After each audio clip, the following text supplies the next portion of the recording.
मलाड पूर्व के सरदार Jnanpith international school में कजरी महोत्सव बड़े ही धूमधाम से मनाया गया। कार्यक्रम की अध्यक्षता मनोज कुमार शंभुनाथ सिंह ने की और मुख्य अतिथि विनीत राय व विधायक विद्या ठाकुर मौजूद रहे। इस मौके पर भूमिहार जागरण मंच की ओर से कई योजनाओं की शुरुआत हुई। खासकर जरूरतमंद और जोखिम भरे काम करने वालों के लिए मुफ्त बीमा योजना शुरू की गई। साथ ही निर्माता आनंद केशव सिंह ने अपने नए सीरियल बिंदी का परिचय दिया, जो जल्दी टीवी और ओटीटी पर दिखेगा। कार्यक्रम की सफलता पर विद्या ठाकुर ने आयोजकों को शुभकामनाएं दी। यहाँ पर आमंत्रित किया गया है।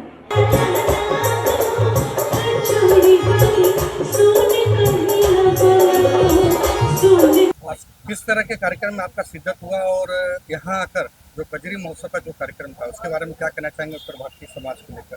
नहीं, देखिए कि आज जो हमारा भूमिहार ब्राह्मण समाज है, आज उस समाज के बीच में कजरी महोत्सव का बहुत बड़ा कार्यक्रम यहाँ पे चल रहा है। हमारे सभी उत्तर भारतीय समाज और हमारे सभी भूमिहार समाज के लोग यहाँ पर आए हैं। ख़ास करके जो हमारे समाज के लोग हैं, मैं उनका बहुत बहुत स्वागत करती हूँ, उनका वंदन करती हूँ और प्रभु परशुराम जी से मैं प्रार्थना करती हूँ कि जो हम सभी भूमिहार समाज और सभी समाज के लोगों का जीवन सुखमय हो, समृद्धिमय हो। यहाँ आने पर लोगों से मुलाकात हुई। इसके पीछे का एक ही उद्देश्य है कि हमारी क्या संस्कृति है, हमारा कल्चर क्या है, आने वाले जो नई पीढ़ी है उनको बताना कि हम लोगों का इतिहास क्या है, हम ब्राह्मण भूमिहार समाज क्या है। ये सारे विषय को लेके ये भूमिहार ब्राह्मण मंच इस मंच लेकर आया हुआ है। मैं सारे टीम को बहुत बहुत अभिनंदन करती हूँ और उनका बहुत बहुत आभार व्यक्त करती हूँ। धन्यवाद। कहना चाहेंगे या जो ऑर्गेनाइजर लोग हैं या भावेश भाई के बारे में? भावेश भाई को मैं पिछले 10-12 साल से जानता हूँ। पहली बार मैंने भूमिहार जागरण मंच का प्रोग्राम अटेंड किया है। भूमिहार होने के बावजूद मुझे नहीं मालूम था कि इतने भूमिहार भाई बंधु यहाँ पर हैं। बहुत ही अच्छा प्रोग्राम रखा। आगे से मैं उनके साथ हमेशा जुड़ा रहूँगा। आशा करता हूँ कि इस तरह के प्रोग्राम आगे होते रहेंगे।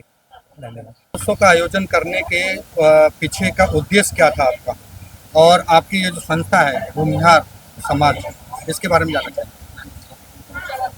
भूमिहार जागरण मंच ये कजरी महोत्सव के निमित्त सभी परिवार के लोग एक साथ एकत्र आए, आपस में मिले, एक दूसरे से परिचय हो, एक दूसरे से समझे और आने वाले समय में हम सब एक साथ मिलकर कार्य करें। इस निमित्त आज इस कजरी का आयोजन यहाँ पर किया गया है, क्योंकि हम सभी जानते हैं कि मुंबई के व्यस्ततम जीवन में हम समय निकालना बहुत कठिन होता है। तो ऐसे कार्यक्रमों के माध्यम से लोग एक साथ आते हैं, इसीलिए इस कजरी का आयोजन किया गया है। इस मंच से आज क्या क्या संचालन किया गया और आपने कुछ यहाँ पे योजना का भी शुभारम्भ किया? जी, ये कजरी महोत्सव के निमित्त जो भी समाज के आज यहाँ परिवार के साथ आए हैं, तो भूमिहार जागरण मंच का जो उद्देश्य है और लक्ष्य है, आने वाले समय में अपने समाज का जो अंतिम व्यक्ति है वो किस किस परेशानियों से गुजरता है, ये वही समझता है। और समाज ये स्वाभिमानी समाज है, तो किसी से कहता नहीं, लेकिन उसी समाज में कुछ सक्षम लोग भी हैं। तो एक सक्षम व्यक्ति समाज के अंतिम पंक्ति का जो व्यक्ति है उसकी पीड़ा, उसकी दया कुछ समझे, उसको जो भी हो वो सहयोग कर सके, जिस निमित्त में इसी के कारण हम सभी यहाँ पर एकत्रित आए हैं। और आने वाले समय में कुल 4 विषय को लेकर हम कार्य करने वाले हैं। पहला, हम सभी को पता है कि हेल्थ विषय, मतलब जब भी हेल्थ का आता है तो परिवार टूट जाता है, तो उसके पीछे खड़ा रहना समाज, तो कहीं ना कहीं वो खड़ा हो पाएगा। दूसरा विषय है शिक्षा। अगर शिक्षा अच्छी मिलती है बच्चों को, तो आने वाले समय में वो सिर्फ समाज का ही नहीं, तो राष्ट्र का, इस देश का और अपने आजू बाजू में जो है परिसर, उसका भी वो भला कर सकता है। तो शिक्षा ये बहुत जरूरी है ग्रहण करना, और वो खुद ग्रहण करता है तो अपने जैसा वो समाज में और लोगों को भी खड़ा कर पाता है। तीसरा विषय है इंश्योरेंस पॉलिसी। अभी हमने कोरोना काल में देखा कि क्या परिस्थिति रही, हॉस्पिटल में इतने पैसे लगे, लेकिन उस हर एक परिवार, चाहे ये समाज हो या पूरे देश भर की जो परिस्थिति हम देख रहे थे, तो ऐसे समय में अगर उस परिवार का मेडिक्लेम रहता तो वो उसको कुछ ना कुछ लाभ मिलता। लेकिन अगर एक व्यक्ति मेडिक्लेम खोलने जाता है तो उसका जो पॉलिसी का उसका खर्च बहुत ज़्यादा रहता है और कवरेज कम रहता है। लेकिन जब हम ज्वाइंट में खोलते हैं सामूहिक, तो उसका कम से कम खर्च और ज़्यादा से ज़्यादा उसका लाभ मिलता है। और चौथा है कि समाज में जो भी रिक्शा चालक है, टैक्सी चालक या जो रिस्क लेकर रास्ते पर है और कभी ना कभी कोई दुर्घटना होती ही है, भगवान करे ऐसे किसी भी परिवार के ऊपर नहीं है, लेकिन इस परिस्थिति में ऐसी जब घटना होती है तो कोई ना कोई उसके पीछे कोई नहीं खड़ा नहीं रहता है।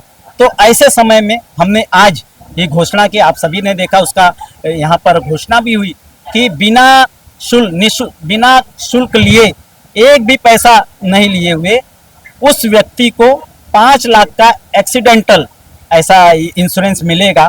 तो ऐसे 4 विषय को लेकर आज यहाँ पर घोषणा हुई। लेकिन ये 4 विषय तक ही न सीमित रहते हुए आने वाले समय में हम बहुत सारा और कार्य समाज के लिए कर रहे हैं। और इस समाज के लिए नहीं, इस समाज के भी बाहर जो अन्य लोग हैं, इस राष्ट्र के लिए, देश के लिए जो व्यक्ति है, उसके लिए भी आने वाले समय में हम करने वाले हैं। तो आज के कार्यक्रम का मूल उद्देश्य यही था कि ये तो एक मिलने का निमित्त था, लेकिन इसके पीछे का जो हेतु है समाज का भला हो, और समाज का भला होगा, सक्षम बनेगा तो देश के बारे में सोचेगा, राष्ट्र के बारे में सोचेगा। तो कुल मिलाकर आज आप सभी देखें कि कितनी बड़ी संख्या में इस बरसात के भी इसमें यहाँ पर समाज आया और यहाँ से पॉजिटिव कुछ विषय लेकर यहाँ से जाएगा। और इसीलिए आज इस कार्यक्रम का जो भूमिहार जागरण मंच है उसका आज नियोजन किया गया। धन्यवाद। इसके बारे में क्या कहना चाहेंगे और किस तरह से भूमिहार समाज को आगे डेवलप करना चाहिए? देखिए, किसी भी समाज को आगे बढ़ने के लिए इसको सबसे पहले देश के बारे में सोचना चाहिए, फिर धर्म के बारे में सोचना चाहिए, फिर अपने समाज के बारे में और फिर अपने बारे में सोचना चाहिए। और अगर आप भूमिहार हैं तो आप लैंडेड बैकग्राउंड से आते हैं, काफ़ी कर्मठ होते हैं, और अगर आपको आगे बढ़ना है तो अपनी इस कर्मठता को इस्तेमाल करके थोड़ा सा माइंड को हमको खोलना पड़ेगा और हमें लोगों के साथ कोऑपरेट करके कलेक्टिवली आगे बढ़ना पड़ेगा। भूमिहार समाज के अंदर स्ट्रेंथ और वीकनेस सेम है। हम लोग बहुत सेल्फ कॉन्फिडेंट और प्राउड होते हैं, और उसी चक्कर में हमारी आपस में जो है गैप्स रहते हैं। अगर हम उसको तोड़ के बाकी दूसरे समाजों से सीखे, जैसे मारवाड़ी समाज वगैरह है जो एक दूसरे को आगे बढ़ाता है, तो शायद हम लोग बहुत आगे जा सकते हैं। आपकी सोच के मुताबिक भूमिहार समाज को आने वाले दिनों में क्या करना चाहिए जिससे अपने समाज का और प्रतिष्ठा बढ़े? भूमिहार समाज के पास बहुत बढ़िया लीडरशिप है, पॉलिटिकल लेवल पे भी और आई थिंक गवर्नमेंट के अंदर भी। आई थिंक हमारी शायद जो कमजोरी रही है कि हम लोग एंटरप्रेन्योरियल एरिया में डिस्पाइट कैपेबिलिटी बहुत आगे नहीं बढ़ पाए हैं।